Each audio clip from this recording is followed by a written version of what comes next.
What's going on, everyone? Welcome to the Yakuza Fan Podcast, episode 40 for February 25th, 2018. I'm Deacon. In case you guys don't remember me, it's been 93 days since our last episode. I apologize, but real life has been kicking my butt lately. I'm here, as usual, when we get these out on time, with Lachlan. Hello. Lachlan's here too. There might be a slight delay. We're working on it. I hope there's not. I'm going to try and fix that in post.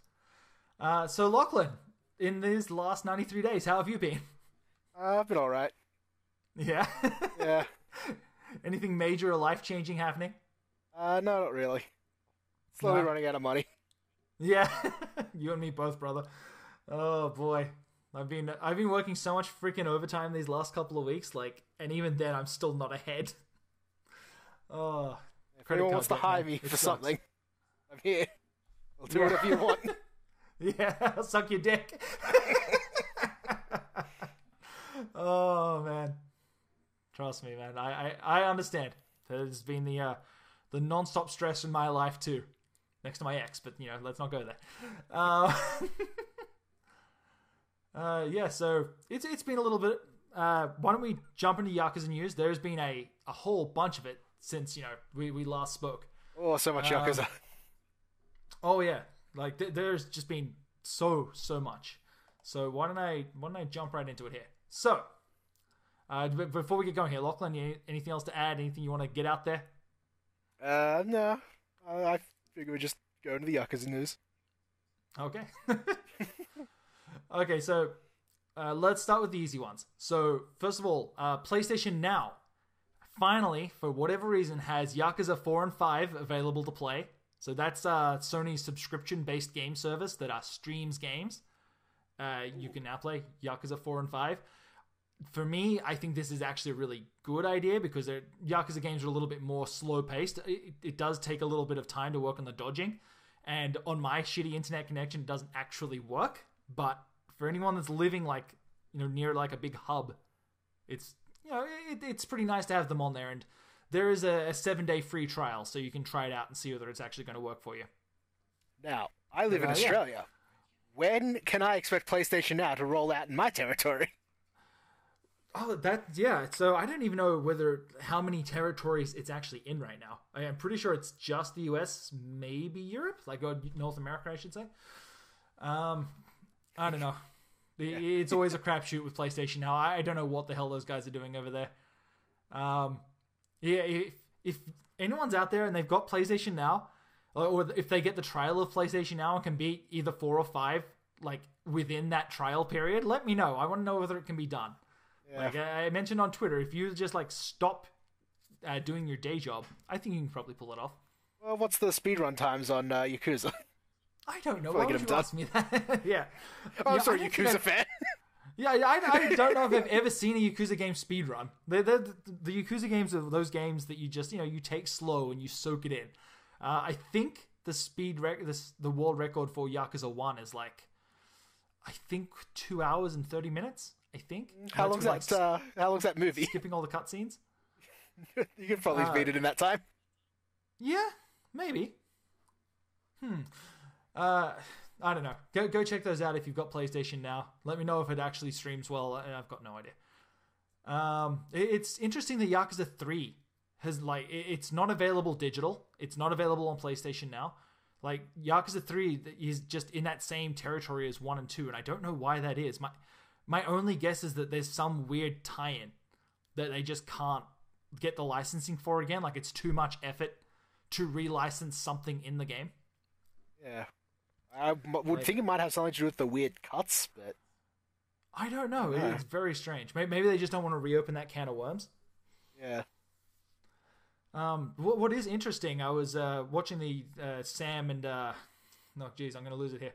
The Sega live stream, Sam and Scott's Yakuza live stream from Sega, and they were talking about how Yakuza, I want to say 6, 5, I think it was 6. They didn't cut anything. They managed to get the licenses for all of the tie-in products, except for one pair of shoes that a specific NPC uses.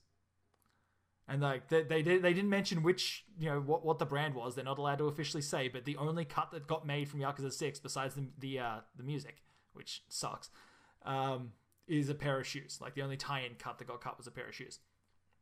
Yeah, it seems weird that it's that hard to get these licenses outside of Japan. I wonder if it's because like most of the brands are licensed in Japan. They don't have like, or they've got like a North American counterpart, and maybe the North American branch doesn't like what's being done. Like usually you wouldn't want to see your product being associated with the Yakuza or with like a brawling game. Yeah, maybe. So that's the only thing that I can think of. Or the American branch maybe wanted them to pay to keep it in the game. Like, they have the tie-ins in Japan where, Yakuza helps sell the item and the item appears in the game. And so it's kind of like a cross-promotional thing. Whereas in the West, well, no one's putting big Kiryu posters in shoe stores. So it's like, okay, well, if you want to use our brand, pay us. And Sega's like, well, we're not doing that. Let's just cut it. Again, it's a single pair of shoes for one specific NPC. So yeah, just make some knockoffs, some Mikeys. Yeah, exactly. That's perfectly fine. Oh boy. Okay. Next Yakuza news is the surprisingly low sales of Kiwami 2. Oh no! I don't have the exact numbers, but right now Kiwami 2 has sold less than I think every past Yakuza game, including spin-offs. I think it actually might have sold maybe a little bit better. No, it's actually worse than Dead Souls. Dead Souls did 300,000. Oh, that got that zombie bump. Yeah, like Kiwami 2, like, you know what? Dead Souls did better than Yakuza 6 in its first week. Isn't that crazy? Yeah. But, yeah. People like zombies and guns. Yeah. I honestly think that Dead Souls was because it was supposed to be like the big send-off for the series. And so it got a little bit of a bump for that. Kiwami 1 sold 163,000 its first week. Kiwami 2 was 131. So... what sales numbers are we looking at here? Worldwide or Japan? Just Japan. Okay. Just Japan. I imagine in the West, Kiwami 2 probably sold about similar.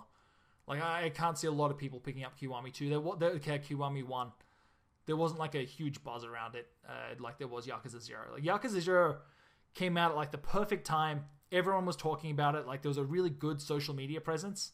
And it has that sense of humor that is kind of missing from Kiwami. Like, Kiwami's a really good game. It's a little more serious because it's a remake, I guess.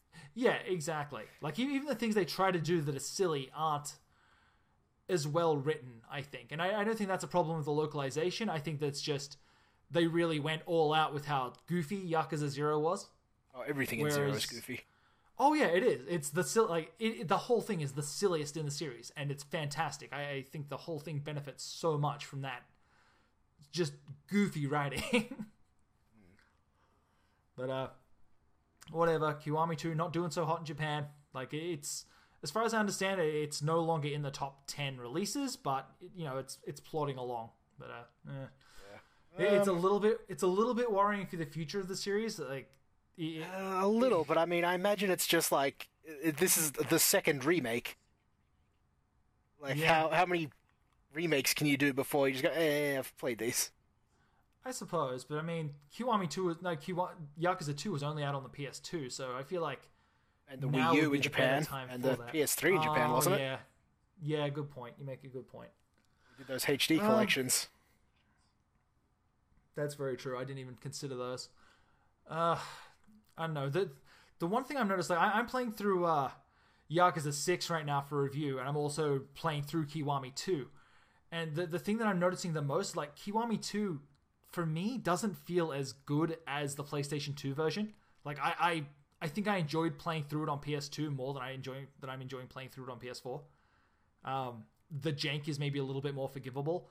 And what's really bizarre is Yakuza 6, and I didn't appreciate this when it came out, every single thing in that game is voiced.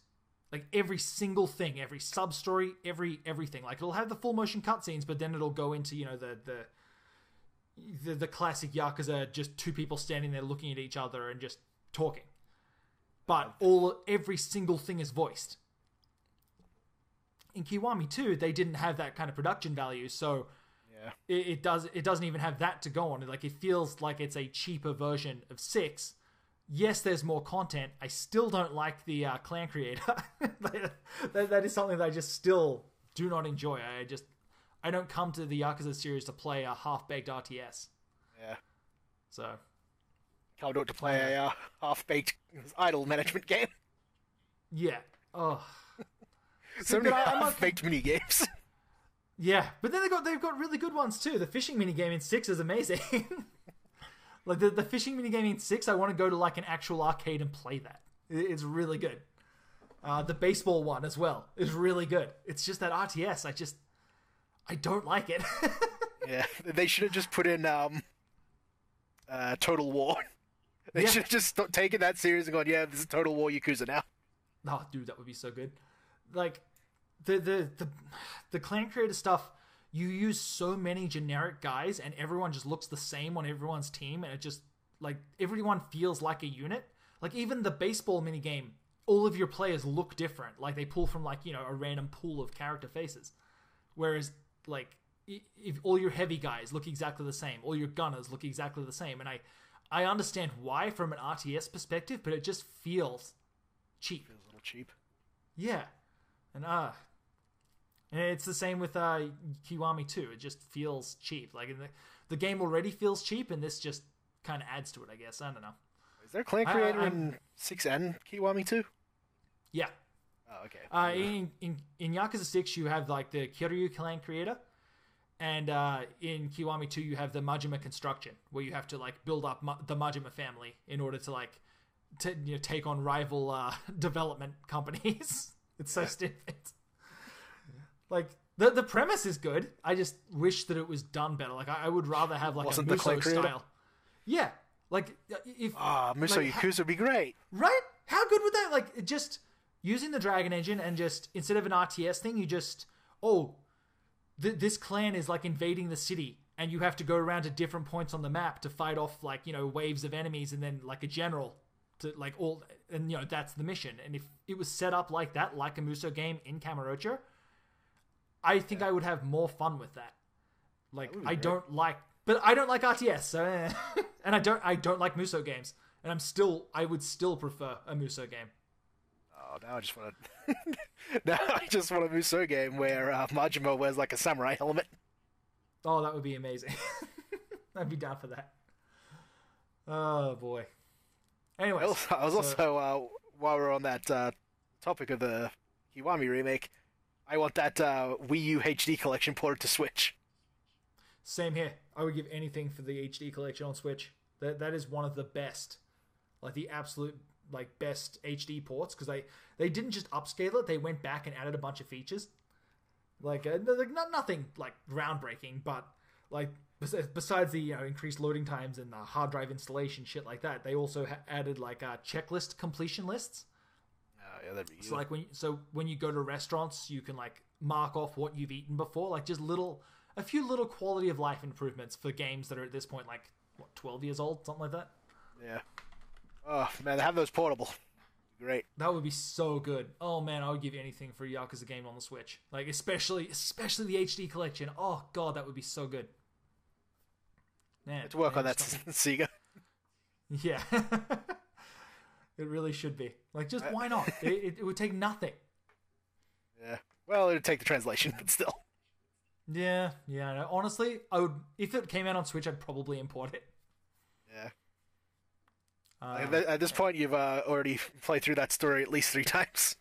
Yeah, exactly. Anyways, so now we're getting to the real juicy news. So I'm not sure which one to start with here. Let's go with the Yakuza 6 delay. So Yakuza 6 has been delayed about a month to April 17th, 2018. That's 3 days before the new God of War comes out. I don't know what the hell the thinking behind this was. Maybe they're banking on the new God of War being delayed. Maybe. Or maybe they're just like, let's just make it the week of dads. You want sad dad or sadder dad? Yeah. Pretty much. Yeah. Are you going to get the new God of War? I don't know. I think I'm going to wait and see how it shakes out. Like, yeah, I want it to be a good action game. 2. I played 3, didn't play Ascension, which I don't think anyone did. Yeah. I don't know. 3 was just kind of like, like it was good, but I don't know. Just I just remembered it had that weird like rape trophy. Oh, that was. Ugh. Oh boy, I don't remember that. I remember I watched you play God of War 1, then I played God of War 2 myself, and then 3 came out. And I was just like, oh, whatever. It's just more God of War, and I don't feel like there's enough changes in the latest game to warrant me going like even trying. Like there's nothing, which is so ironic. You know, in a Yakuza fan podcast talking about how there's not enough changes to the formula. Yeah. But I don't know. It doesn't interest me. Yeah, I like I said, I'll see how the new one shakes out because like Kratos is a real bad dad, so seeing him maybe be a slightly better dad. Yeah. Oh dear. But anyway, Yakuza 6 delayed. Make of that what you will. I'm hoping that Sega ramps up the marketing going into April because, like, I've been on YouTube, like watching Yakuza videos on like the official PlayStation channel, and the advertisement that runs before the Yakuza video is for God of War. Ooh. Like even on like fan channels on my own channel. When I watch like a Yakuza cutscene, the first thing is a God of War trailer, and it's like, oh shit! Like maybe Sega should be like buying some more marketing slots. Like I don't think that Yakuza 6 is going to survive on word of mouth on this one. Does this work both ways? You watch a God of War trailer and it just plays Yakuza 6? No, it just plays more God of War trailers. The trailers for older God of War games. Oh man, I hope they know what they're doing with that April 17th release date. I so far I've seen no good reason for the delay, and like as I said, I'm playing Yakuza 6 for review right now. Like the game is done. It's well, like, I thought you said there was some reason for a delay. There is, but overall, like there's just like little things, like little. You think this could have just been like a day one patch kind of deal? Yeah, like for me, the subs are a little bit off for the timing of like the voice work. I don't know whether it's that. It's not that huge of a deal. It feels a little off. Like, you know what I mean? Like when someone will talk and then a few seconds later, you'll get the subtitles will pop in, and that feels a little strange. I don't know if it's hugely noticeable or if I'm just a little bit picky. It could just be what's the word?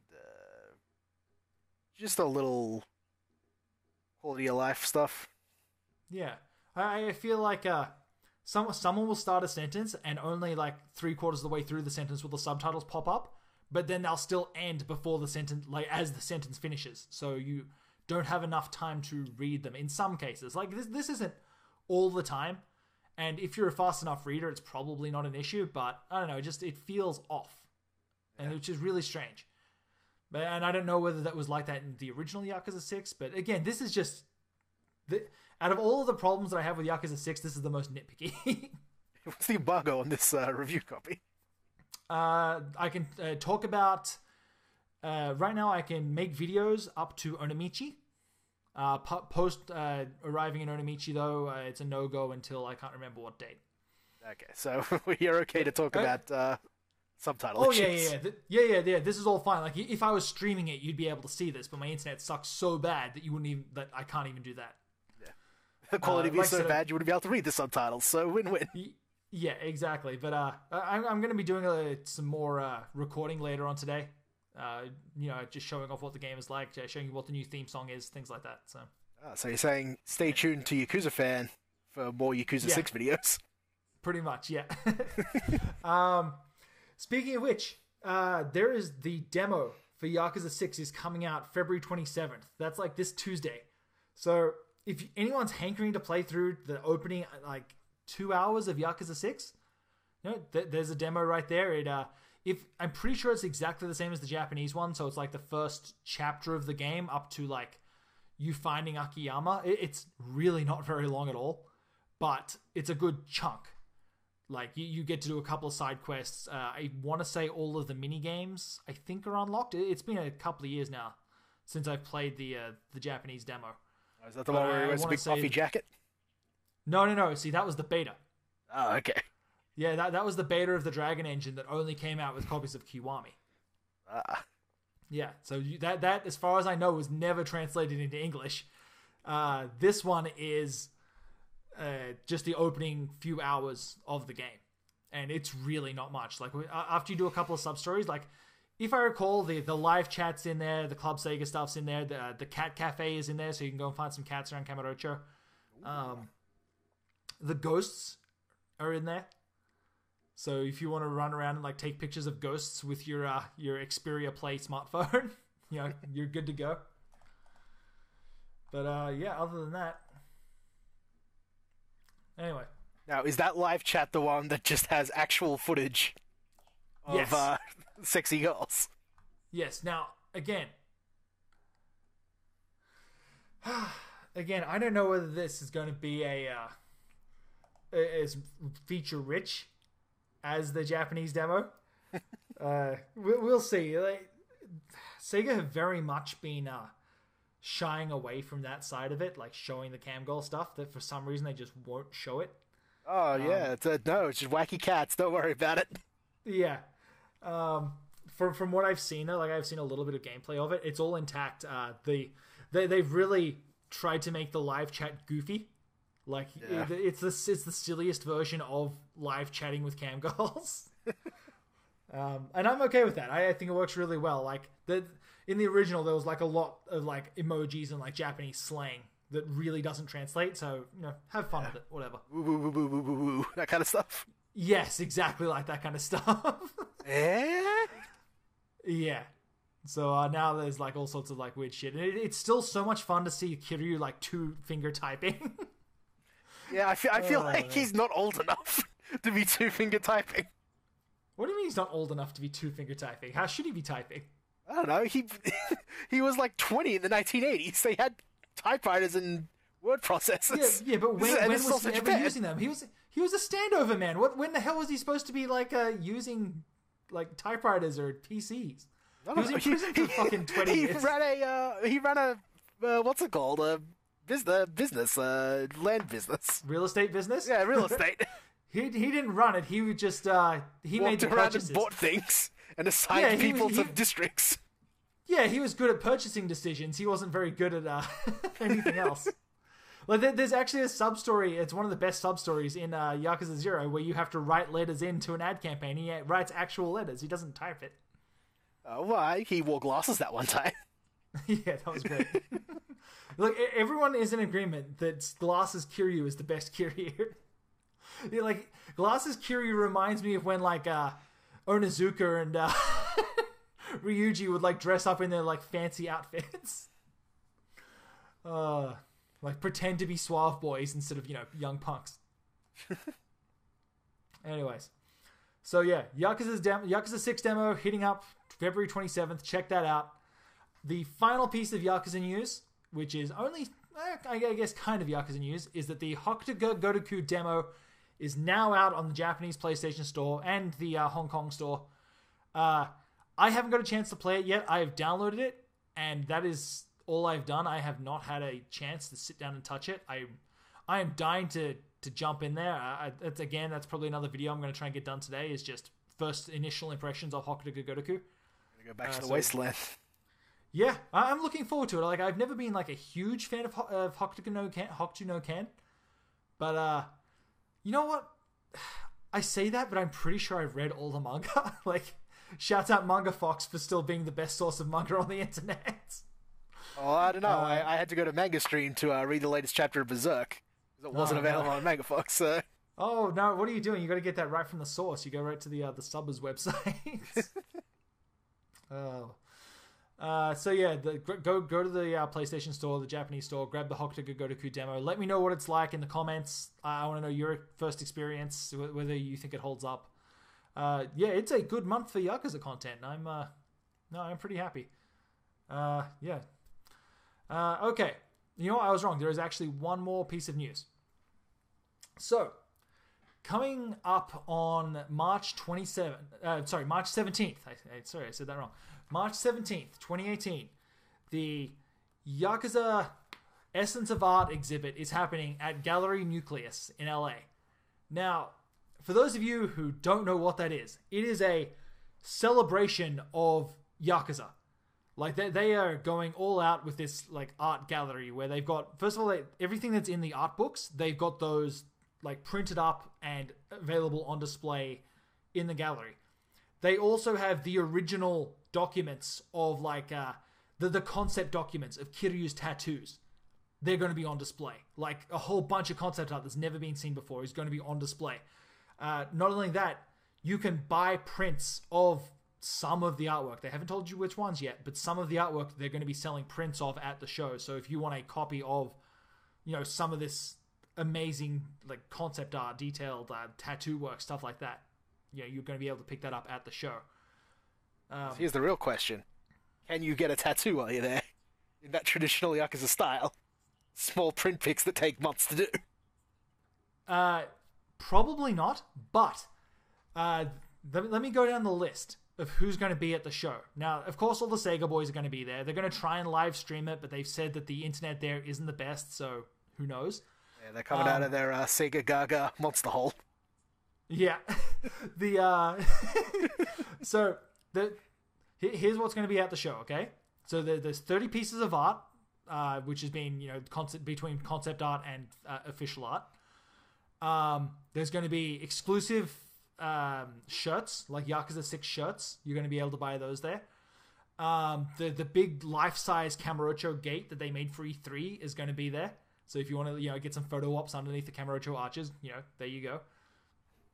There's, for the first 200 people to show up at the gallery, you're going to get a Ono Michio lapel pin, which is, if you've seen Yakuza 6, he's like a guy with like an orange for a head. He's kind of like the town mascot for they just give you a Satsuma? Yeah, they probably do. They've been hyping those up like every single stream. But Ono Michio is probably one of the best parts of Yakuza 6. It is the goofiest, longest sub-story in the game, and Kiryu dresses as the mascot and like has to interact with a bunch of kids. It's so good. I really hope that like he takes off in the West, because he's one of my favorite parts of the game. On top of that, so yeah, first 200 people there on March 17th, they're going to get these pins. And this whole thing is free. So like if you want to go, just sign up and go. Like just walk in. Like there is no admission. You just come in, you look at some Yakuza art, buy some merch. Make your way down to LA. Yeah. Like, honestly, I'm so mad. If my passport, I don't have a passport right now because, like, Australian living in Canada, it's a mess. If my passport was working, dude, I would be so there. Like, it is, I'm kicking myself. Like, I've got enough, on my credit card now to just buy a plane ticket and go check it out. Like, enough, credit points to just book a flight. If I was a man of leisure, I would fly to LA. Go to this art exhibit, and then probably go to Disneyland. Oh, hell, dude, that is like my ideal day. Go to an art exhibit about Yakuza, go to Disneyland. Oh, that'd be so good. Anyways, so the final thing, they're going to have a huge announcement, like a special announcement, and a Q&A with the staff. They haven't said exactly what they're announcing at the show. Like, this is just on the first night. Like, the first night when the exhibit opens, they're having like a reception for the exhibit. Like, everyone's going to be there, kind of thing. The general producer of the Yakuza series, Daisuke Sato, is going to be at the reception, signing autographs. The original tattoo artist, Horitomo, he's coming down from, I think he's got a shop in San Francisco. He's coming down to LA to, show off his tattoo work. They're both going to be signing copies of Yakuza 6. Like, so you're saying my tattoo plan has a chance. It has a chance. Now, maybe you can go down there and get him to, draw on you with a Sharpie, and then go and get someone else to tattoo that on you. But, yeah, the fact that they're bringing down the producer and the tattooist, that's so cool. I wish Nagoshi could be there. That's the one little element that I feel like is missing. Like, get Nagoshi to this exhibit. He doesn't have a lot of work. He could get down there. Dude, I think he could too. Honestly, just fly him down there for a night. What's he doing? Overseeing the entirety of Sega at this point? You know what? What if the reason that the release is pushed back is so they could get Nagoshi down here? Oh yeah, what if So, like, he's comes in dressed as that mascot, and then right before the interviews, he takes off the head. oh no, it was Yoko Taro the whole time. Oh, I would love if Nagoshi's thing in the West was dressing up as Michio Ono. That would be so fucking funny to me. Oh boy. Instead of a stupid skeleton head, it's a big dumb orange head. Yeah. It's got the Emil smile on it. Oh, that would be great. So I cannot stress this enough. If you were into the Yakuza series at all, head down to that exhibit. Hit me up on Twitter if you're going. Send me any photos or videos you take at the event. Go up to Daisuke Sato and get him to give a shout out to Yakuza fan. Yeah, go check it out. Again, that's probably the coolest thing that Sega's ever done for the series in the West. March 17th. Gallery Nucleus. Go check it out. Lachlan, that's it for Yakuza news. We're all caught up. Ooh, take some video. Compile that into a nice little retrospect on that art exhibit. Yeah, okay, here's what you do. Go up to Daisuke Sato and say to him, hey, can you please say into this camera, I'm Daisuke Sato and you're listening to the Yakuza Fan Podcast. And I'm going to use that as a bumper. We'll slowly get everyone from the Yakuza team. Oh, that would be so good. Anyway, so let's move on from there. So Yakuza news is out of the way, so everyone that's just here for that, they can tune out. We're going to move into... Please don't tune out. This has been... What's that? Please don't tune out. No, just it's fine. You know what you're in for now.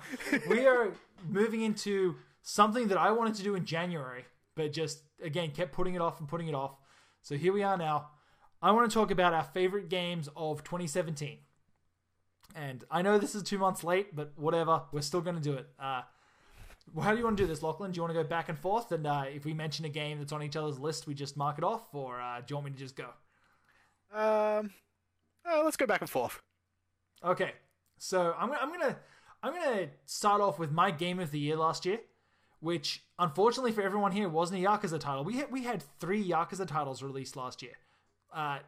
My favorite game of the year wasn't a Yakuza title. It was Nier Automata. Ooh, betraying the fan base. You know what?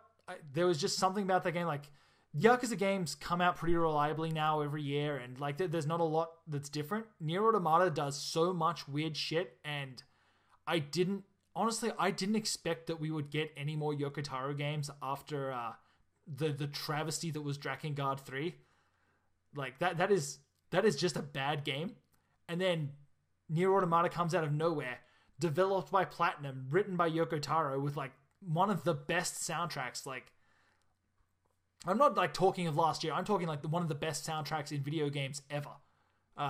If anyone's gotten to the like ending E of Nier Automata, I dare you to tell me you didn't tear up when that chorus kicks in. Like, that is one of the most amazing moments in video games. Not just of last year, of like ever.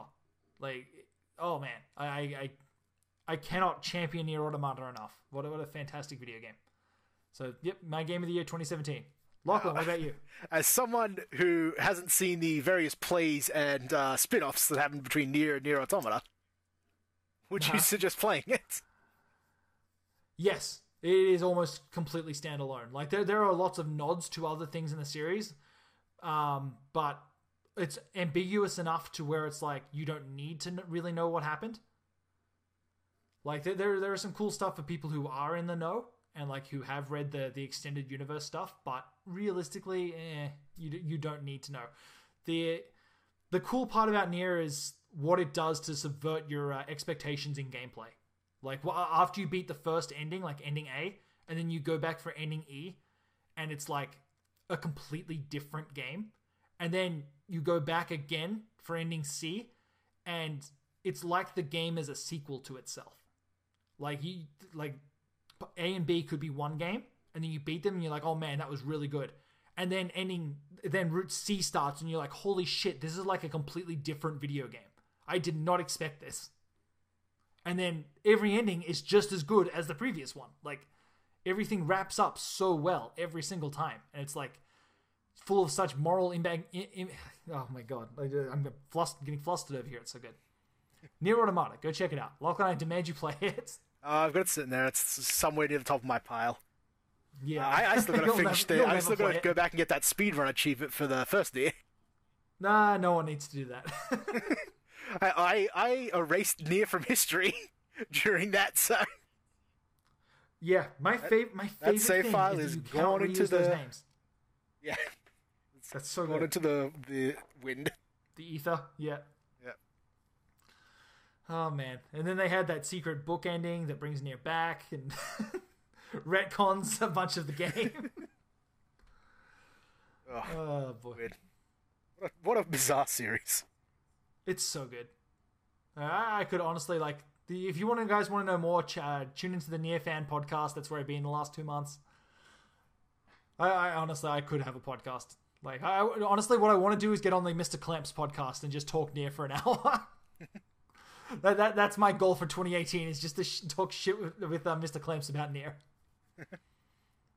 Okay. I still love the Japanese name for Drakengard. Dragoon? Yeah, it's so good. It's so much better than Drakengard. Really? I like Drakengard. That's okay, but Dragoon. So cool. Why? It's just fun to say. It's just fun to say. It rolls off the tongue. No, I disagree. I'm gonna have to fight you on this one. Drakengard sounds cooler. Same way I fight everyone on the pronunciation of Nier Automata. It's pronounced Automata, damn it. It's not Automata. Yeah, that's only because Japan can't pronounce hard words. But that's fine. I don't care what they pronounce hard words. The fact is that they pronounce it Nier Automata. Yeah, Automato. Yeah. Okay, so what about you? I'm just gonna go down my list. I don't know if I have a particular game of the year. The rest of my games are in no particular order. That was just my game of the year. Yeah. So you're starting from early 2017, Neo. Yes. I love Neo. It's amazing. Yeah.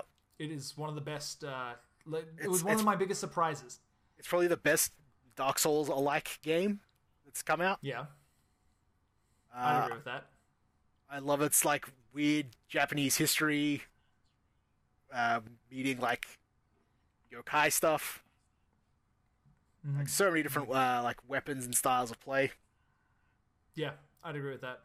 I didn't get super far into it just because there's so many other things to take my attention last year, but yeah, it's one of those games that I really want to come back to. If I would that's like a retirement pile game. Yeah, I can look at it and be like, this game is really good. It does everything that I like. One day I will play it. That day is not today. Yeah, the one problem is it is so long. Yeah. Not only that, I bought the season pass for that. It was on sale for pretty cheap. I don't know how they expect you to do the season pass because it's DLC 1 is harder than the main game. Okay, fair enough. Yeah. Then DLC 2 is harder than New Game Plus for some reason. Oh, get out of here. See, yeah, okay, so you've They lost just me keep there. getting and it just keeps getting harder and harder. It's I didn't think you needed to do this. Yeah. So, sticking to just a quick tangent here. How are you feeling about was it Code Vein? Project Code Vein? The Vampire Dark Souls? Yeah, like anime Dark Souls. Cautiously optimistic. Yeah, I really dislike the fact that there's a Domino's Pizza tie-in. Ugh, it's weird. Oh, haven't you seen that? No, I have not. Oh, there is a hub world that is kind of like a Fire Link Shrine, except in a mansion, and all over the place, there's all the NPCs that you've met standing around. And then there's a relics corner where they're relics of the old world, and everything looks kind of decrepit and crappy. Here's a car, here's a pogo stick, here's a glowing blue and red neon Domino's Pizza logo. Oh, that's and it's worrying. Oh man, oh yeah. I was I can't. I understand why it's here, but I hate it. My immersion.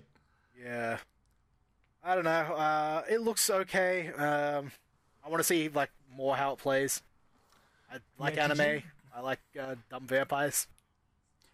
The thing that has me a little bit more hopeful. Did you see the original concept art for it? Maybe. are you referring to? They didn't want it to be anime. Like the first pass concept art, it was way more like noir, like gothic noir style. Oh yeah, that sounds more interesting. I do remember saying we tried to make it not anime, and I just look at the game and go, "Well, you failed." Yeah, this is the most anime thing I've ever seen. Yeah, if you go back and look at the original design docs, they tried to make it a lot more like almost like a cell shaded Bloodborne. And then like they tried to, you know, after they started refining the designs, that's when we ended up with the anime. But the original concept shit was, you know, noir gothic. Yeah, I will say I'm also not that big a fan of post-apocalyptic stuff. Especially when it's like anime post-apocalypse where there's just like vampire monsters everywhere. I feel like that would be more interesting if it was the world is normal, but vampires do like a secret war kind of deal. No, like that either? Don't... You want to go more anime? I really don't. I just don't like vampires, to be honest. Oh, fair enough. I don't know. I would be happier if it was just like it's I can do post-apocalyptic, but I want it to be like everyone is like it's just normal humans, just base normal humans versus whatever the monster or demon or whatever it was. Yeah, I think that'd also be fine. I'd be okay with that, but the fact they've got so many extra. There's so many things. This. Oh, but also this. Oh, but your guys are vampires, maybe. Yeah. Something ruined the world, and then humans turned themselves into vampires to fight whatever ruined the world. But then the vampires went crazy and became the monsters. So now you're fighting against the monsters that used to be humans that were now vampires. So, okay, this is let's set too far. Yeah. See, that's the problem. Like, they should have kept with like such a base story, and then like, it would have been so much more interesting to like, just as a lore junkie, just to delve into that, like what happened to like have these demons be summoned, and then have, you know, like there could have been such an interesting lore behind the reason why demons took over the earth, whereas now it's just like it just feels like it's going to be some fucking stupid anime reason.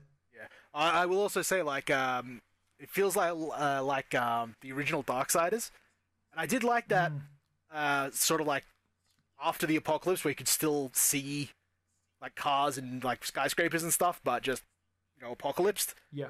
But then but I feel like they've gone too far where now it's just giant jagged like bits of rock, and it just looks like a fantasy world. It doesn't look like post-apocalypse. Yeah. And they're just saying it is.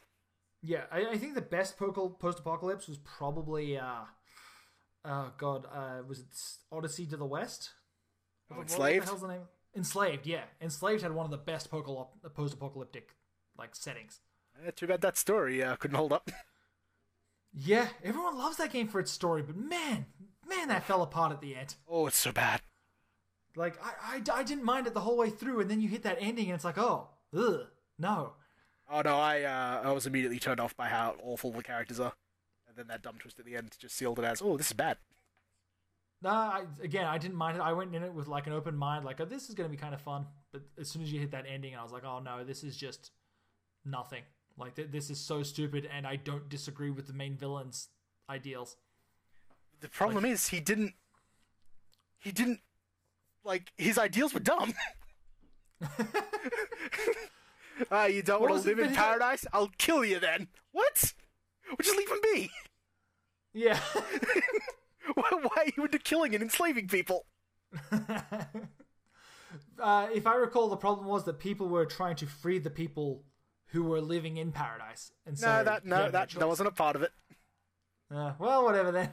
I would go into spoilers, but it would just turn into a rant against Enslaved. Look, I liked Enslaved. Anyone that's played Enslaved, let me know in the comments how wrong Lachlan is. It's an okay game. Like, I put Enslaved on the same level as like Margin in the Forsaken Kingdom. That's a good game. It's not great, but it's good.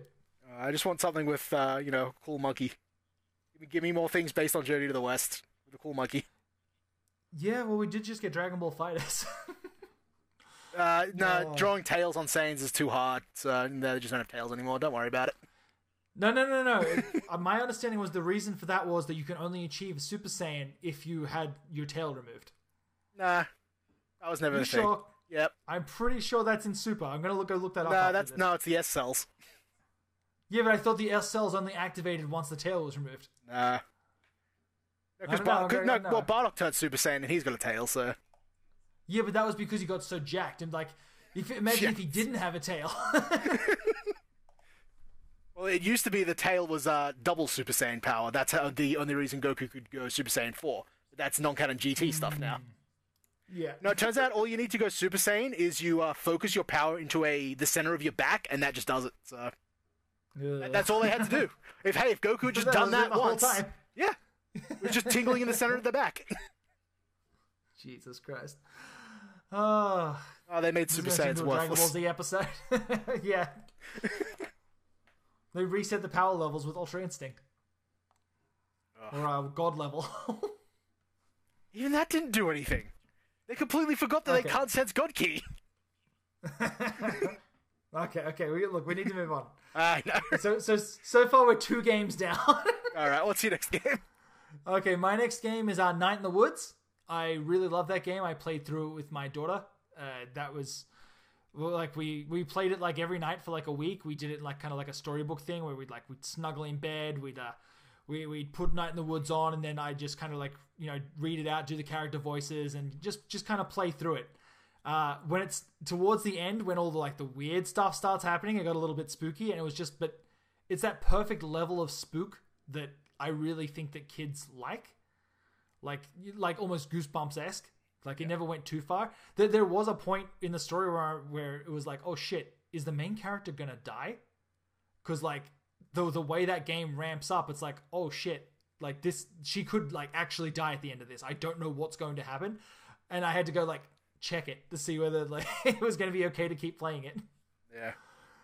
But that is probably out of all of like the I would say, I don't want to say walking simulator, but like story-based games that I played last year, Night in the Woods is hands down my favorite. It was just, it's so sweet and just has that melancholy of like returning to like your small town and just everything's the same, but everything's changed.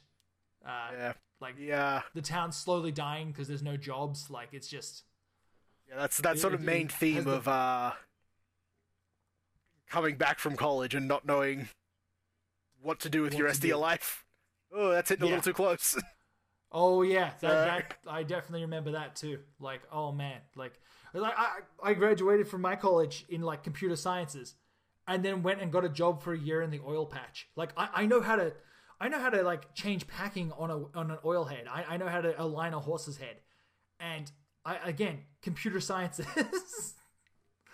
Like, just college is like, I don't know, if you don't find yourself in college, then man, after that it's so hard to know what you want to do. Yeah. Oh boy. But yeah, it's really good. It definitely hits the right notes, especially for the right people. Like that's going to have a really touching story for anyone who's experienced that kind of melancholy with their life.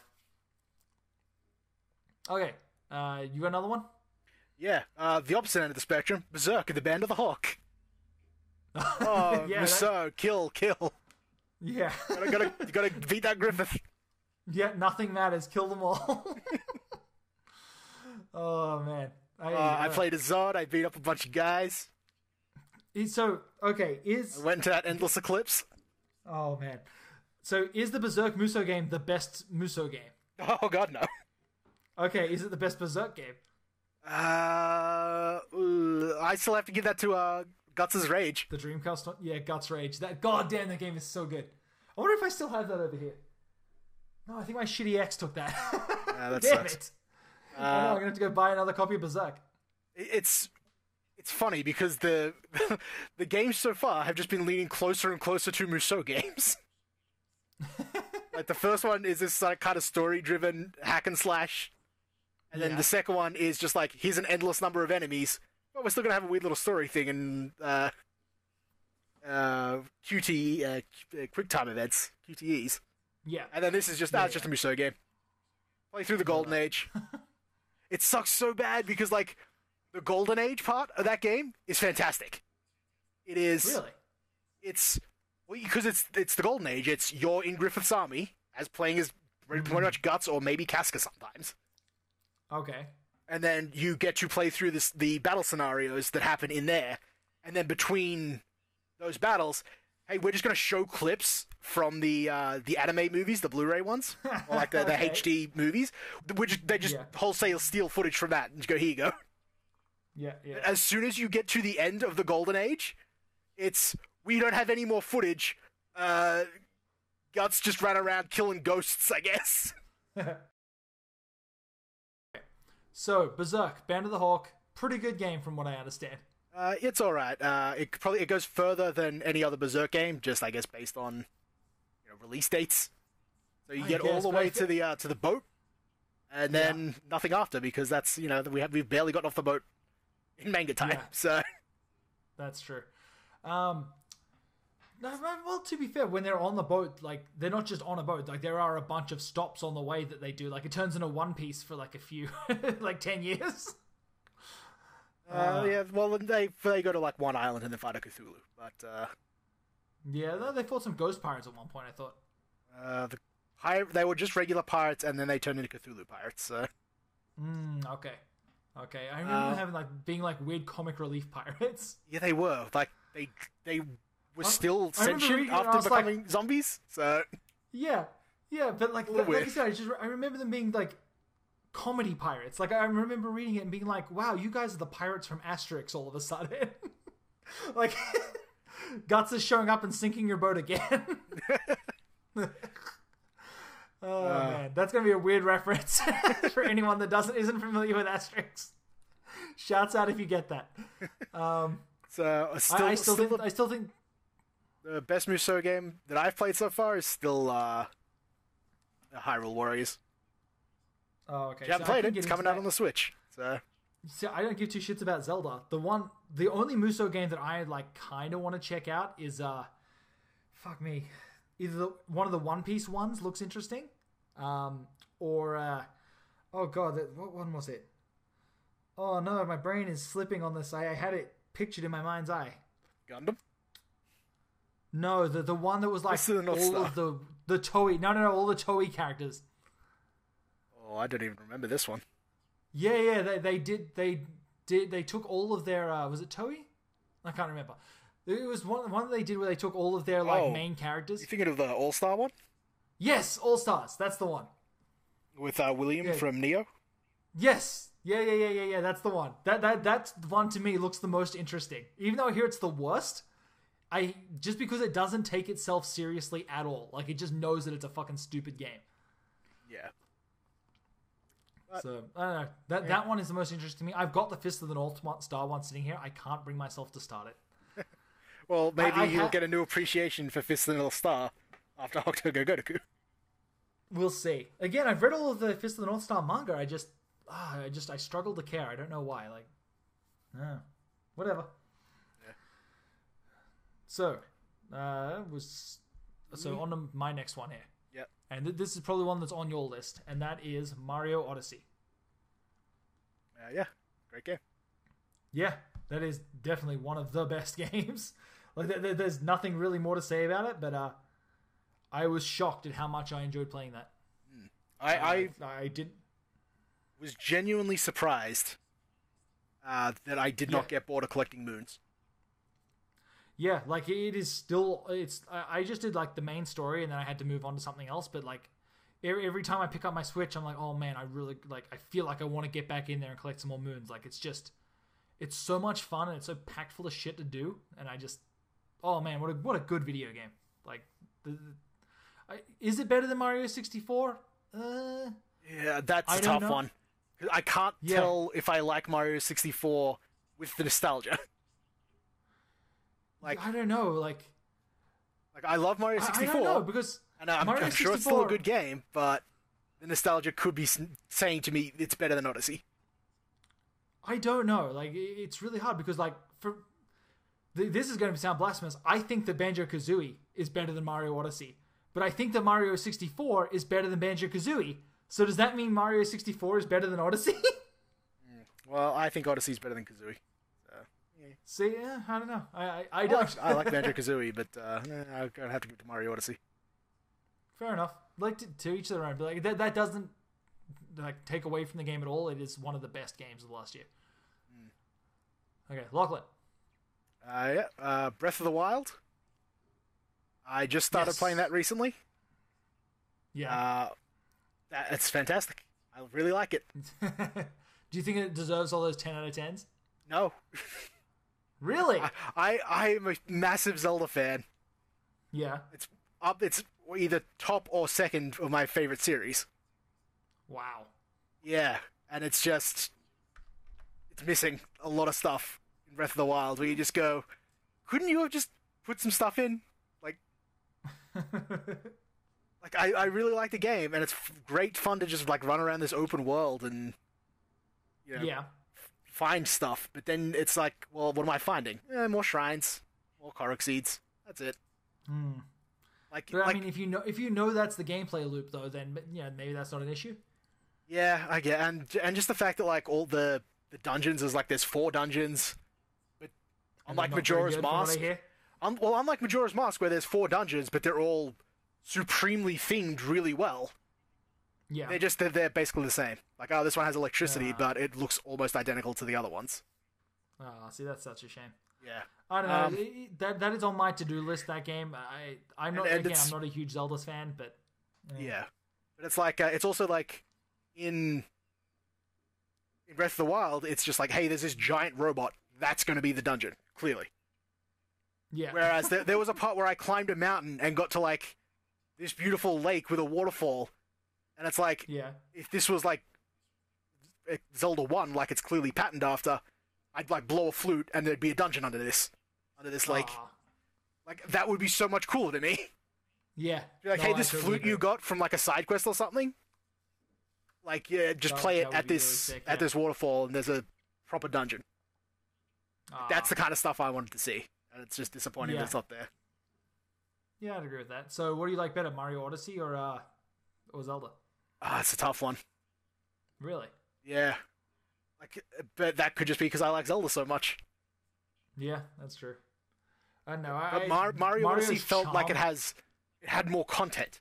Like, even though I'm doing the similar things of just finding moons versus finding shrines or Korok seeds, it felt like I was actually making progress in Mario.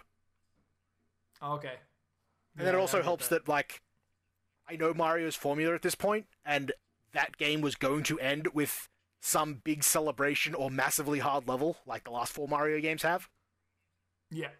Whereas Zelda, it's like, okay, what happens when I get to the end of this? And it rolls credits, I guess. Kicks you back to the overworld to find more Korok seeds. Oh, boy. Well, I don't know, man. Yeah. Let's move on. We could go on about Zelda for ages. I could do hours on those games. Zelda, yeah. Oh, yeah, same. Okay, so next up for me, I'm going to lump these all together just because why not? Yakuza 0, Yakuza Kiwami, and Yakuza Kiwami 2. 3 great games that all came out within a single year. You know, they're 40 to 60 hours a piece. I haven't 100%ed any of them yet. Like, I haven't even finished all of the sub-stories in any of them yet. Just because, like, my life is just insane right now. Like, oh boy. Like, try working on a 60-hour game and then also taking care of 5 kids. That is a challenge. I beat the story of each of them except for Kiwami 2. But, so, in order, Yakuza 0 is hands down my favorite of the year. Like, that started vying for like one of my favorite Yakuza games ever. Like, Yakuza 5 I think is still my favorite, but followed by 3. But 0 and 3 are definitely fighting each other for that spot. Like, 3 I really like for that, relaxed, like this is what Kiryu's life would be like with no problems. And I really, really like that part.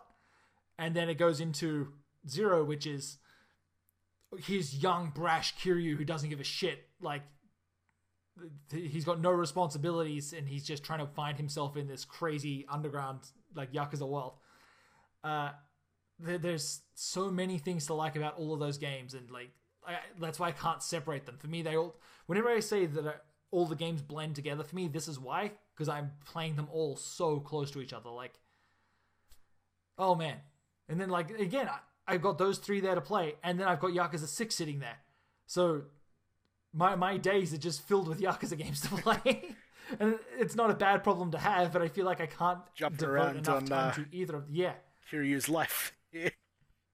Yeah, it feels like I'm playing the David Cage version of Yakuza games.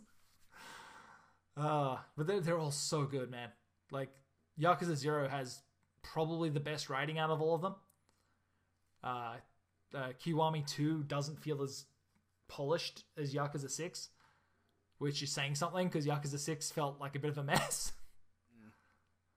Like, Kiwami 2 has more content than 6, but I don't feel like I'm enjoying it as much as I did 6, but I think that's just because I already know the story so well that I feel like I'm just going through the motions playing Kiwami 2. But, no. So yeah, just all the Yakuza games that came out last year. Shouts out. I'll get around to them eventually. Yeah, one day. Okay, what's up next for you? Well, pretty quickly, I bought the Kingdom Hearts collection. Played about an hour of Kingdom Hearts 1. Didn't get off Destiny Islands. You didn't get off Destiny Islands? Nah.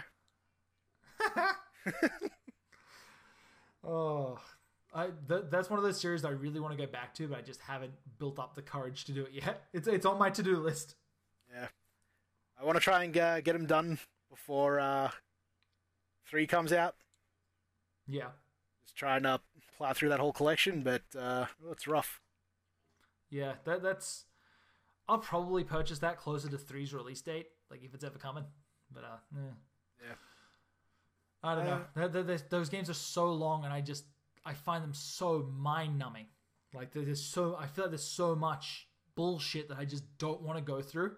Yeah, there's a lot of side content in those games. I feel like if you just did the main stuff, you could plow through them pretty quick. Yeah, but like Yakuza, the game is better because of its side content, so...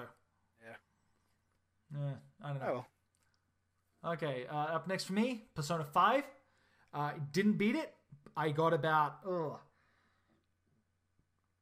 I want to say I got like 60 hours in. I got to the point where I'm like, wow, this is taking me so long. Like, I get bogged down in the weeds of SMT games, of fusing monsters, trying to get better and better and better. And I'm like, okay, look, I need to make some progress in this, so I dropped the difficulty down to easy. And there are still parts where I'm getting my ass handed to me.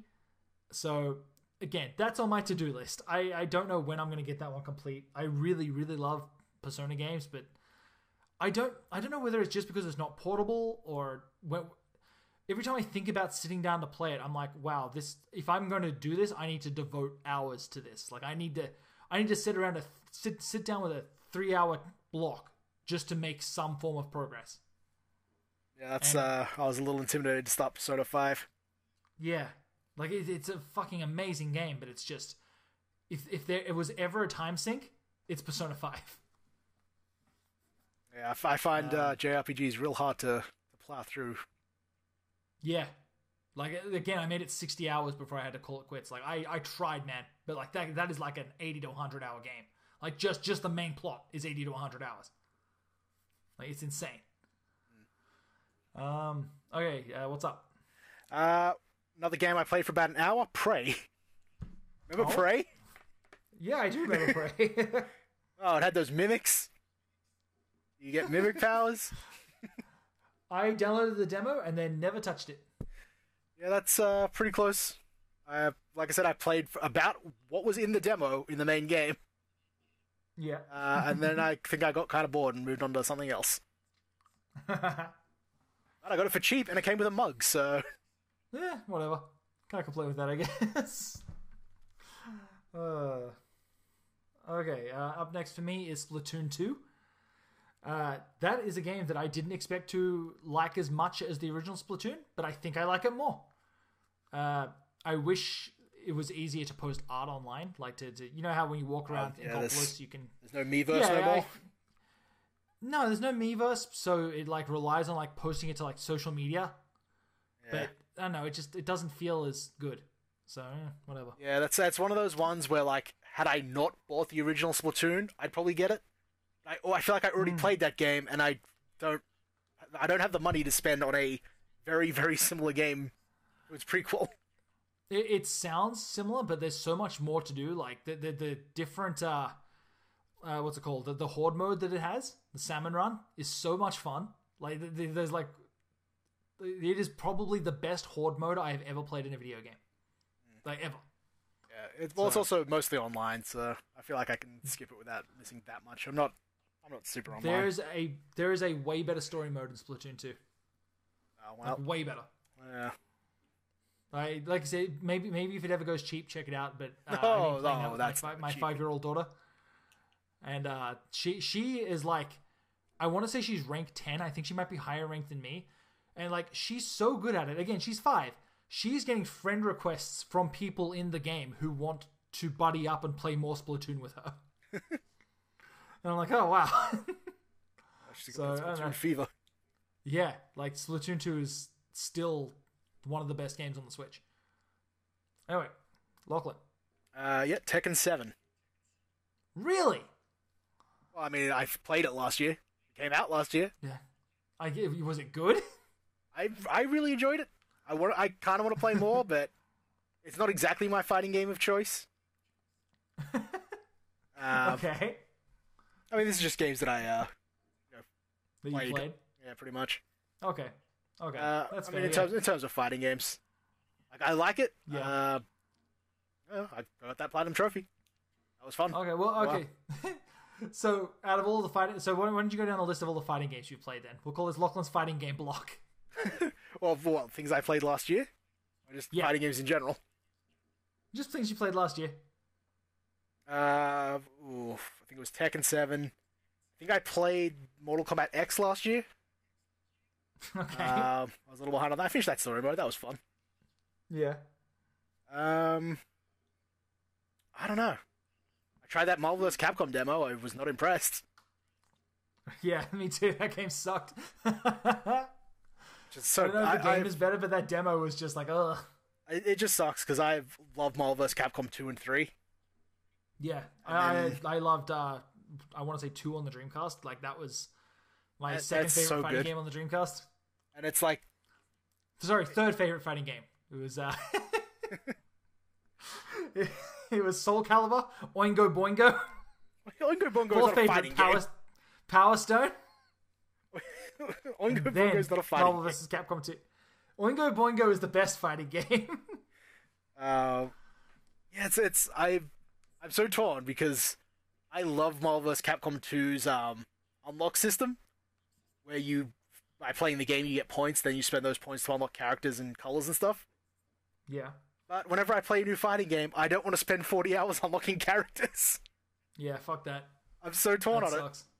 But if there's nothing to do in the game, like, I finished this arcade mode, well, I'll never play that again.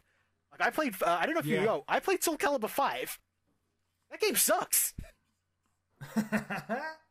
Like, I love Soul Calibur, and Soul Calibur 5 is arguably the best in terms of the, like, fighting game systems, but there's nothing else in there.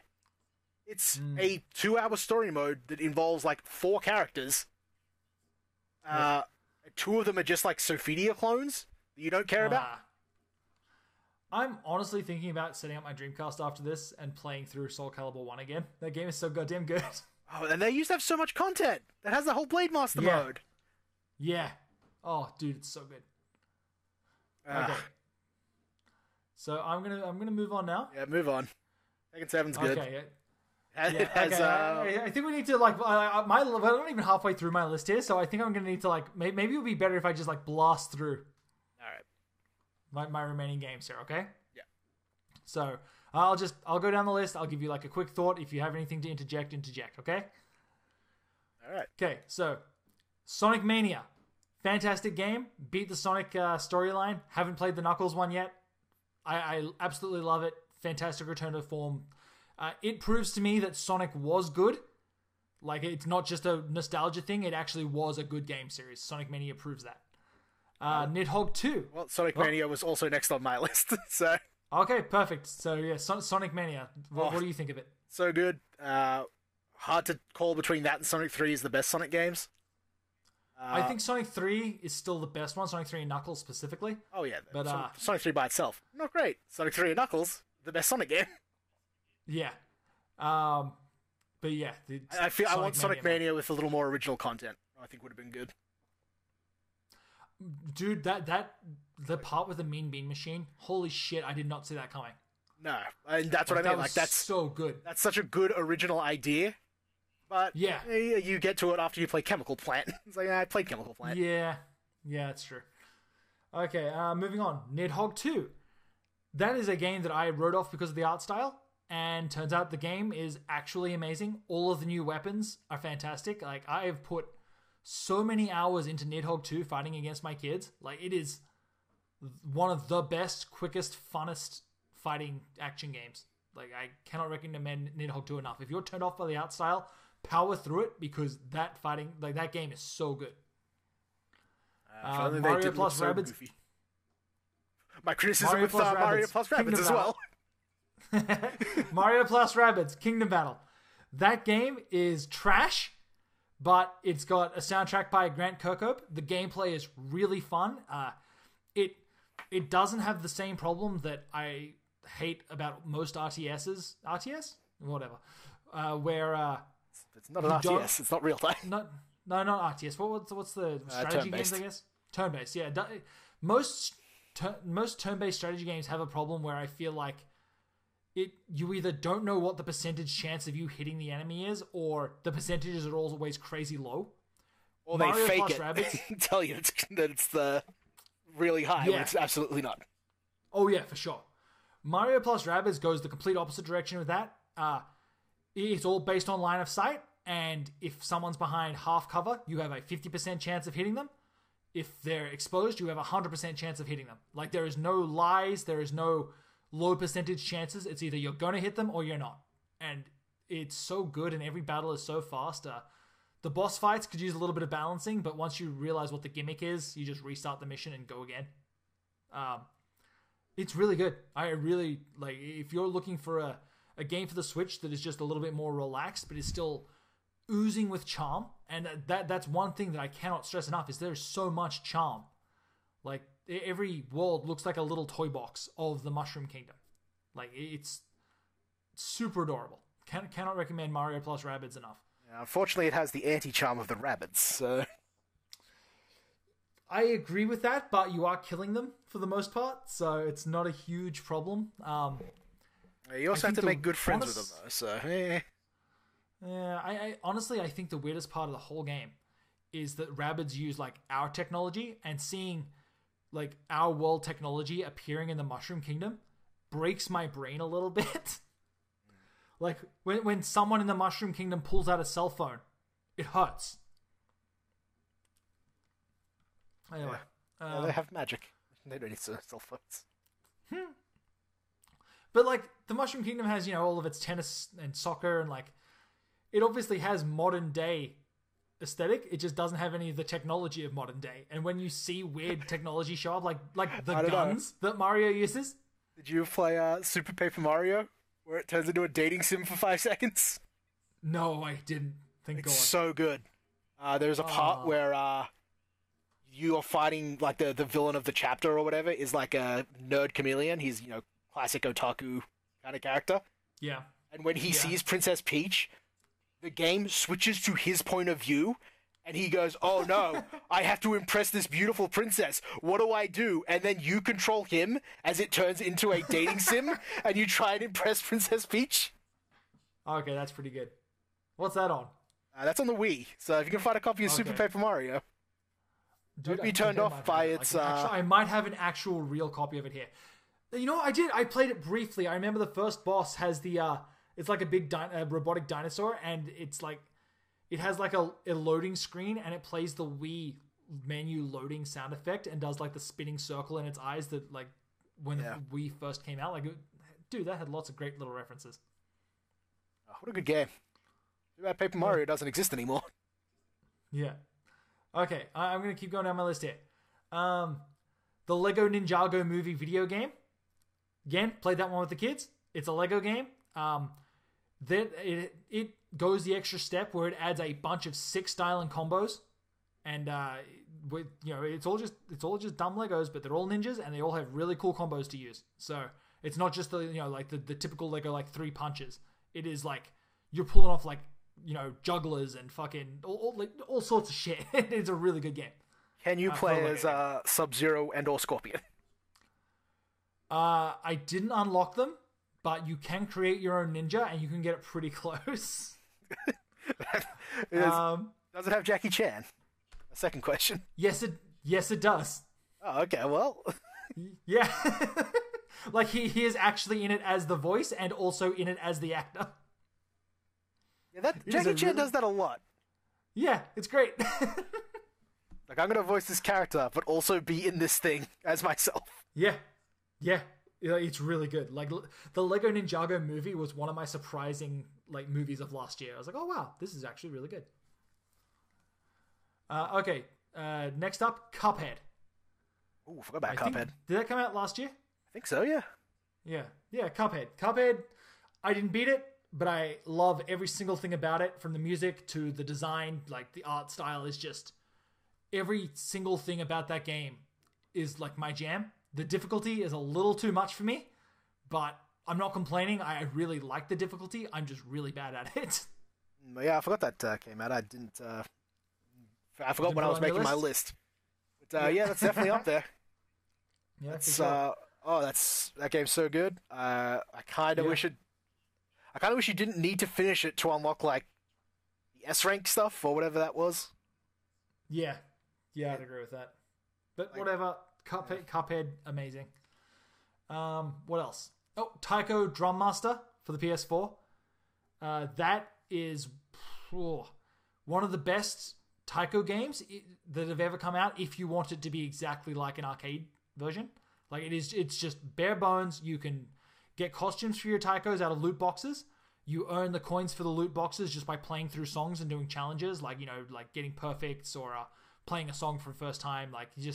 That's the loop. You play songs, you get coins, you unlock cool costumes. It is so much fun.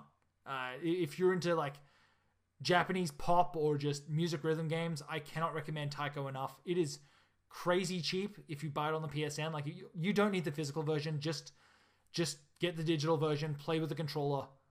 It holds up. It's really, really good. Taiko Drum Master. Drum Station. Something I definitely would love to play. I feel like I'd want to play with the drum controller. You're not. And I also don't want to buy it. I want to borrow someone else's. Okay. Well, we'll talk after this. I'll see what we can do. Next up, Parappa the Rapper Remastered. It's Parappa. I wish they would have redone all of the cutscenes. Yeah, I noticed that when I played it, that the cutscenes seem to be the original cutscenes. Yeah, they're in 360p. They look like fucking trash. That's it's not so remastered. Weird. Yeah. There's 20 minutes of video. Just do it again. Yeah, if that. I don't know why they did it. And everything's so low poly, it would have been so easy to do. It's two-dimensional and low poly. Who gives a shit? Just do it. But no, it's Parappa. It's really good. Still don't know how to get you rapping cool, but whatever. Oh, you can only do it on a replay. No, I know that. I just can't do it. Suck. Okay. No, here's what you do. You just go into the game and hit circle over and over again, and the game can't process it. You just get you rapping cool all the time. Oh, okay. Well, good to know. It's very silly. It's supposed to be something you freestyle to the beat is how you do it. But the game doesn't matter. That doesn't count anything. Oh, well, good to know. Okay, and the last on my list is one. This is one that I haven't touched, and I know it's going to annoy you, Lachlan, but Monster Hunter Stories on the 3DS. Out of all of the 3DS games I played last year, I think Monster Hunter Stories might have been my favorite. It's absolute trash. I like the monsters are really cute little chibi designs, but it's a kid's game through and through, and I love it. Yeah. I don't really have a problem with it. Really I don't particularly want to buy it. No, that's fine. In terms of JRPGs that I want to play, it's so far down there that it's I'm not going to buy this. I'm going to play a JRPG. I got Persona or Nier or... Yeah. That's my other problem. I got Monster Hunter Stories and then I got a Switch and it's okay, well, Monster Hunter Stories, whatever. I've got so much to play. I bought Golf Story about a month ago, and I've just had it sitting there. So no, there's so much to play. I think that's it for my list. Like 2017 was like one of the best years in video games. I know I'm parroting everyone else, but it was fucking great, man. Yeah, real strong. Worst year for me, like in my life, but as far as video games go, best year. Alright, well, I've only got one other thing on my list anyway that we didn't cover. Oh, what's that? Metroid Return of Samus. Oh, yes, I played that. It was pretty good. Please go buy Metroid Return of Samus. Get rid of Federation Force. Destroy as many copies of that as you can. Buy Return of Samus. It's Mercury Steam's best game. Yeah. We got a great return for 2D Metroid. I'd like some sprites, but yeah, as far as games go. Oh, it's so good. Pretty good. It's up there for Game of the Year for me. Really? Just based on how many times I played that game, I think I finished it 3 times in like 2 weeks. Okay, well, I can see it. I just love some Metroid, and it's a shame that they don't seem to want to make them. Okay, well, shouts out Metroid. Okay, I want to move on to my biggest disappointment of last year. This is the one that broke my fucking heart. And now that I'm looking at it, I'm like, wait a second, was that last year? It must have been. Let me just double check this. Yeah, it was. Okay, Yooka-Laylee. Man, I wanted to love that game. I still want to love that game, but there's just something about the way that they control, and I sincerely dislike the running. Like, you know how in Banjo-Kazooie you can hop on Kazooie and you can run quickly, and it controls kind of crappily, but it's okay because it's really fast. I thought running on Kazooie was like some of the tightest controls that game had. It was, but I will say, with the exception of jumping.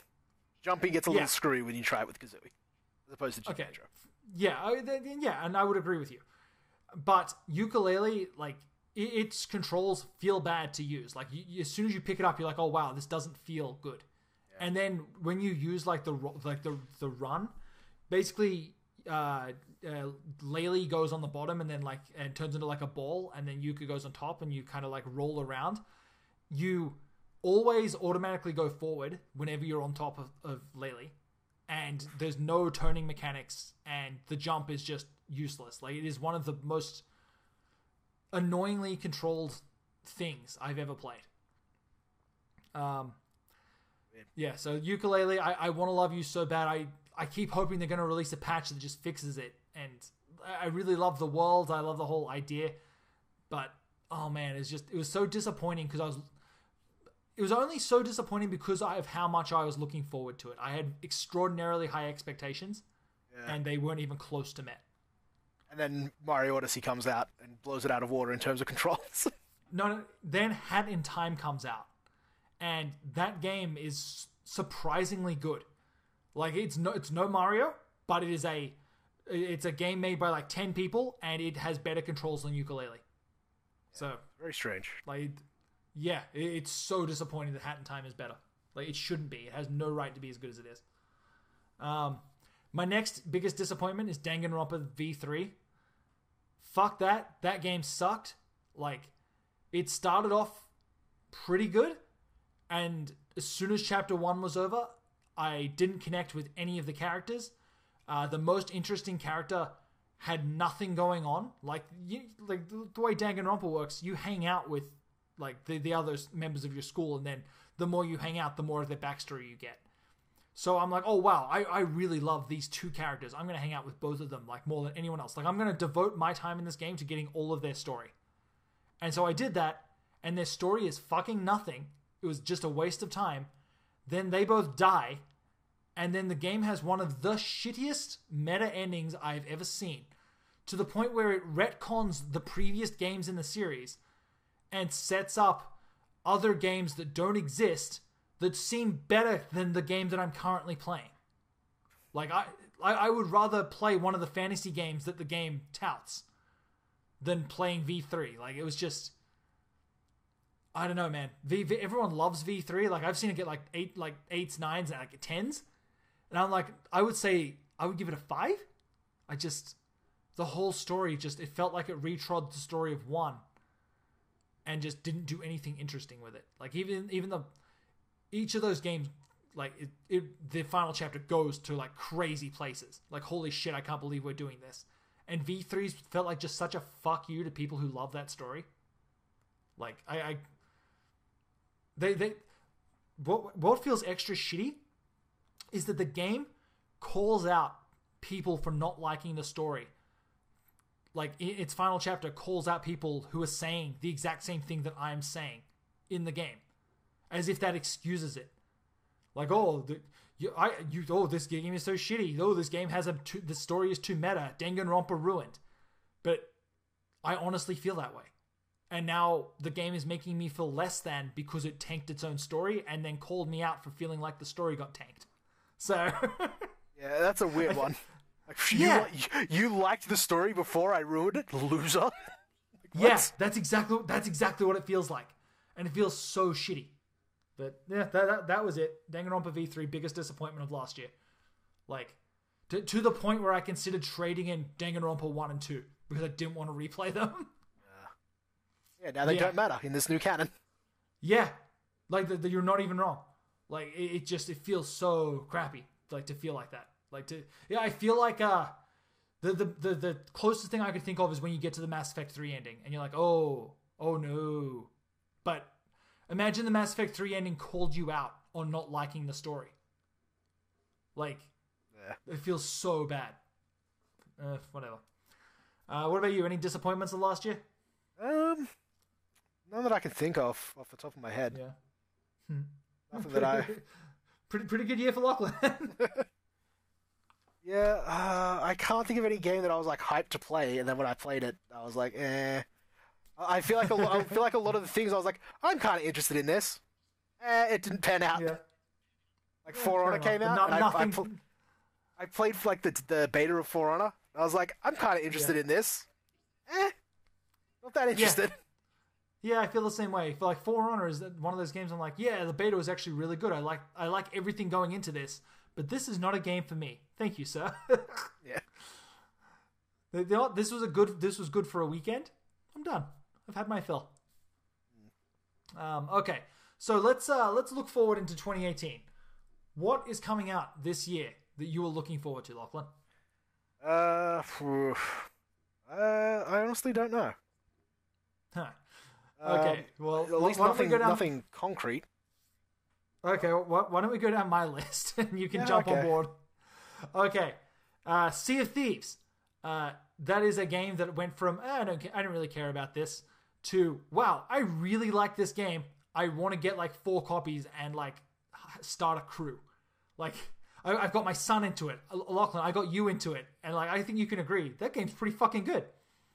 Well, from the beta. Yeah. Once again. Yeah. Like I want to see how that pans out because that could sail over the edge of the world. So Sea of Thieves, I think I'll probably like grab the Games Pass, like the Xbox Game Pass when it comes out, like that. Get like a month of Sea of Thieves and just play it. Like, you know, I got $5. I'll buy Sea of Thieves for a month. Yeah. See how this goes. Like, See, the good thing there is, like, if I want to, I can just, like, buy a couple of Games Passes. Boom, I've got a crew.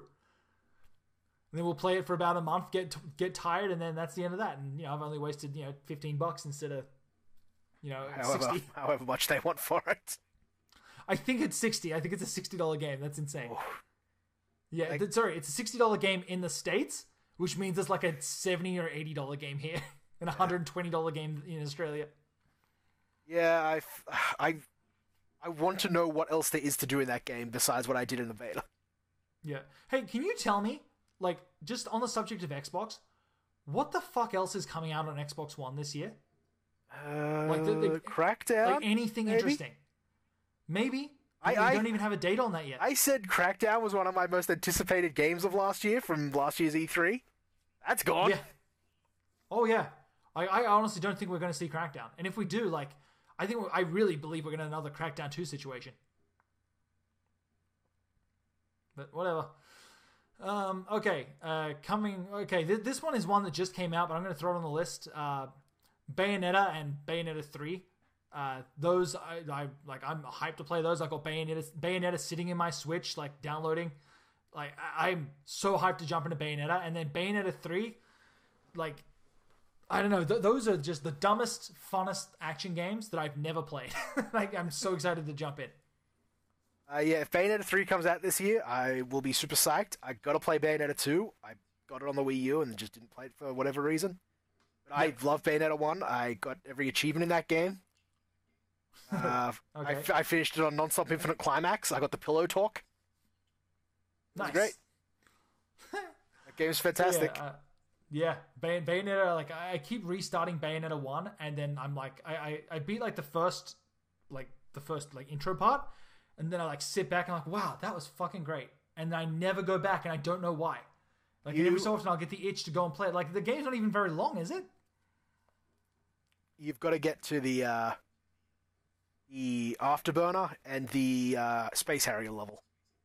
Yeah, I've seen videos of those. Man, oh god, Bayonetta. Maybe I'll check that out. That is like my favorite remix of the Afterburner theme. Oh, I'm so excited. So yeah, okay, moving on from Bayonetta, Hollow Knight on Switch. Hollow Knight looks like a Metroidvania set in a bug world. Really cool mechanics, really great art style. I haven't played the PC version. I've been trying to keep myself out of that game, but Hollow Knight on Switch, that is, as soon as that comes out, that's a day one pickup for me. Like, that looks like the Metroidvania that I want. Like, it's the Metroidvania I didn't know I wanted. Yeah, I'm down for some new Metroidvanias. Yeah. I'm not super interested in the bug theming, but yeah, if it's a good Metroidvania.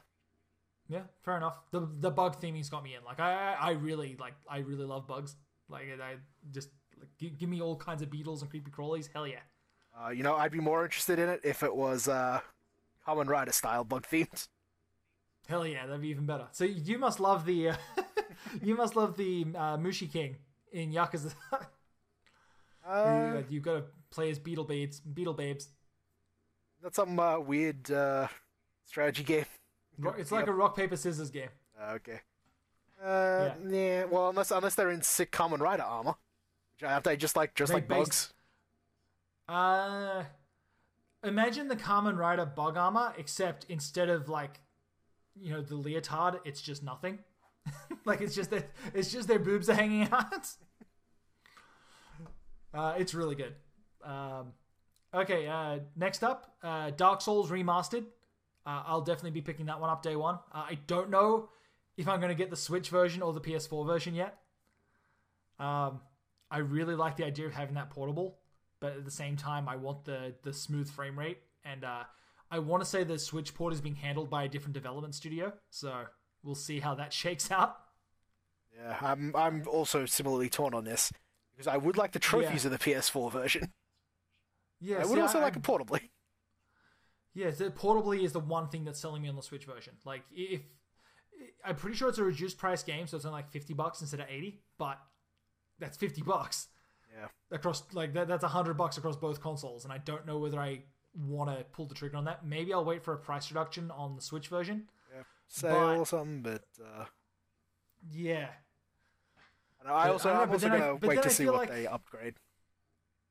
I as far as I know, they're just adding like a password matchmaking system, which thank fucking Christ. Yeah, that would be fun to play with actual multiplayer. Yeah, dude, I would jump back in with you. Like, that would be great. Okay, next up, Nintendo Labo. Probably not everyone's cup of tea. Again, kids. I'll sit there and I'll build some weird cardboard creations with them. That sounds fun as hell. I don't know whether I'll pick it up day one or if I'll wait for.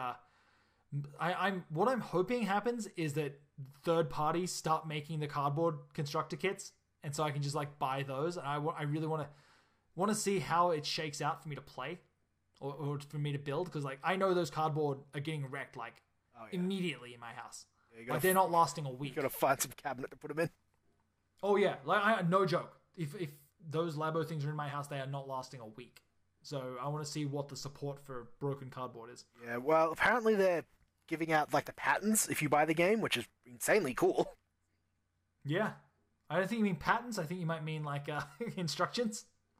No, I think they're like online. You print out. Oh, sorry, patterns. Patterns. Sorry, I think you said patents. I was like, yeah, they just give away patents. Yeah, there's a patent for it. Okay, that's fine. That's fine. by mistake. Sorry. We're nearly at the 2-hour mark. It's getting a bit crazy over here. You've got to be up for uni in like 4 hours. Okay. Let's blast through these last ones. Shin Megami Tensei Strange Journey redo for the 3DS. I want that game. Don't know if I'm going to pick it up because I've kind of moved on from my 3DS and I need to finish Persona. I love the story of SMT Strange Journey, so maybe we'll see. Yeah, I just don't think I'm a fan of classic Shin Megami Tensei. I've tried, and after getting into Persona 4, I was like, oh, maybe I'm ready for Shin Megami Tensei. Still, nah. Yeah, I really like Shin Megami Tensei games. I just wish they were a little bit easier and just took out some of the grind. Yeah. Like, the fact that the last 3 Shin Megami Tensei games have DLC that you can pay for that just lets you unlock EXP items. Like, you buy like a $5 pack where you go and you fight crazy low-level monsters that give you like rare candies. And you just take them back and feed them to your monsters to level them up. And I'll be honest, I bought them because I don't want to sit there and grind for this shit. So, yeah. I want to say they did the exact same thing in Tokyo Mirage Sessions on the Switch and the Wii U as well. And it honestly is worth it. Like, it is worth paying the extra $5. To me, that game is incomplete without that grinding ability. I didn't get far enough into that to determine how bad the grind was. I really want to play more of that. Put that on the Switch. It's really good, yeah. If that came out on the Switch, that's another one I'd rebuy instantly, along with Wonderful 101. Next up, Red Dead Redemption 2. Looking forward to that. Want to be a cowboy. Really want to just have it be Westworld. I want a Westworld video game. Do you want the robots? Do you want Red Dead to become meta halfway through, where it turns out that you're like in virtual reality or something? No, I don't want it to be virtual reality. I want them to be actual robots. Like, okay, or you know what? Remember the DLC for Red Dead Redemption 1 where it became like a zombie apocalypse? That, but a robot apocalypse. Yeah, I can see that. That would be so sick. And then like halfway through the other parks, like Eastworld starts invading. Like, yeah, they're going to super the estate of Michael Crichton. That's fine. That'd be worth Is Michael Crichton dead? I don't know, dude. I don't think so. I don't think he is. Isn't he still releasing books? I don't know. Hold on. This is a tough podcast question. I'm sure he's working on some other theme park that goes wrong. No, November 4th, 2008. Yeah, he's out. Don't worry, genetics will bring him back to life. He's in Heaven World now. Yeah. Okay, and I think that might be it. That's all I've got listed for my my wants for this coming year. The Yakuza 6, of course. I don't know if I mentioned that, but yeah, Yakuza 6 in English. Of course, that's on there. But other than that, yeah, it looks like a pretty solid year. It looks like there's at least like a game every month for me to sink my teeth into. So, you know what? If they just took like a year off where I could just catch up on my backlog, that would be fine too. You know what? In fact, please do that. I would prefer that. Yeah. I just want to get Dragon Ball FighterZ. Yeah, Dragon Ball FighterZ is another one of those ones where it's like, if that game was $20, I'd probably pick that up. Like, I'm not a big enough fighting game fan for it to be worth me getting the $80 version, but at $20, I'd pick that up. Okay. So, I think that's it. Lachlan, is there any more games you're looking forward to? I don't think so. I thought there was something, but I can't remember what it is now. Okay, well, let's... Oh. Okay, let's go forward here. Coming up on the channel, we've got Hokuto Gogoku videos. We've got Yakuza 6 in English videos. Those should be going up very shortly. Please stay tuned. Thank you to everyone that's still backing on Patreon. You guys are literally paying for the server. We have a secure server now. We have an HTTPS. So everything is a lot more secure. Everything's running smoother.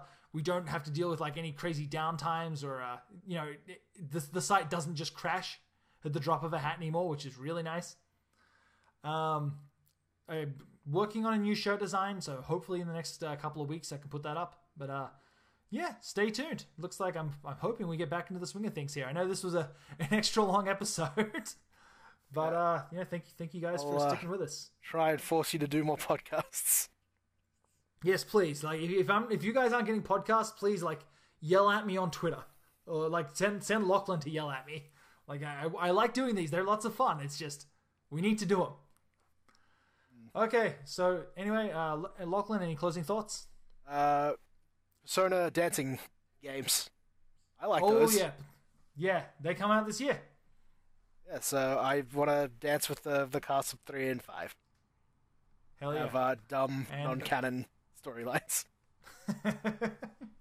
The problem is they probably are canon storylines. I believe there's just character interactions now. There's no actual storylines. So. Oh, thank God. Okay. Anyway, guys, thank you guys so much for listening. Lachlan, thank you for joining me. Sorry for keeping you up past your bedtime, but we needed to get one of these out. Yeah. All right. Talk to you guys later. Bye. Bye.